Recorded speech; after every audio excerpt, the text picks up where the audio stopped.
Hi guys, అందరు ఎలా ఉన్నారు? నేనైతే చాలా బాగున్నాను. ఈరోజైతే నేను స్కూల్ నుంచి వచ్చాక నాకు బాగా ఆకలేస్తుంది. సో నేను పూల్ మకానా ఇంకా పాస్తా వండుకోవాలనుకుంటున్నా. పాస్తా కొంచెమే ఉన్నది. సో పాస్తా మసాలాస్ మేము జెప్టోలో నుంచి ఆర్డర్ పెట్టేసాం. ఇక్కడైతే 12 ప్యాక్స్ వచ్చేసాయి. వాటిలో మేము ఆల్రెడీ 2 తీసుకొని దాచిపెట్టేసుకున్నాం, వేరే వాటికి యూస్ చేయొచ్చు అని. సో మనకి లెఫ్ట్ ఓవర్ ఇంకా 7 ఉన్నాయి. ఓ మకానాది చాలా వేడిగా అయిపోయినట్టుంది. సో స్టార్ట్ చేసేద్దాం. నేనైతే బాయిలింగ్ వాటర్లోకి పాస్తా వేసేసాను. పాస్తా ఉడుకుతుంటే మనం ఇక్కడ మకానా చేసుకుందాం. మనం ప్యాన్లోకి కొంచెం ఆయిల్ వేసుకుందాం. ఇప్పుడు ప్యాన్లోకి మకానా వేసుకోవాలి. మీకు నచ్చినన్ని వేసుకోండి. వేసుకున్నాక బాగా కలుపుకోండి. మన పాస్తా ఇక్కడ ఆల్మోస్ట్ కుక్ అయిపోతుంది. ఇంకా కొంచెం కుక్ అవ్వాలి.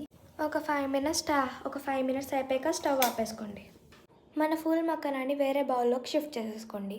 ఇప్పుడు మళ్ళీ ప్యాన్లోకి కొంచెం ఆయిల్ వేసుకొని, ఇప్పుడు ఇందులో కొంచెం ఉప్పు వేసుకొని, కొంచెం కారం.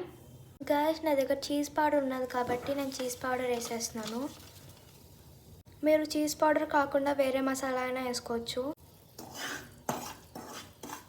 ఇప్పుడు మన ఫుల్ మకానా వేసేసుకోవాలి.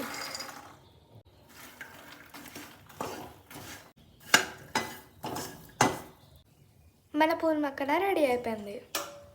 నెక్స్ట్ మనం పూల్ మకానాకి ఎలా చేసామో అలానే పాస్తా కూడా సేమ్ చేయాలి. ఆయిల్ వేసి, ఉప్పు, కారం, ఇంకా చీజ్ పౌడర్ వేసి అలా చేసి అందులో పాస్తా వేసేస్తే అయిపోద్ది. ఉప్పు, కారం, చీజ్ పౌడర్.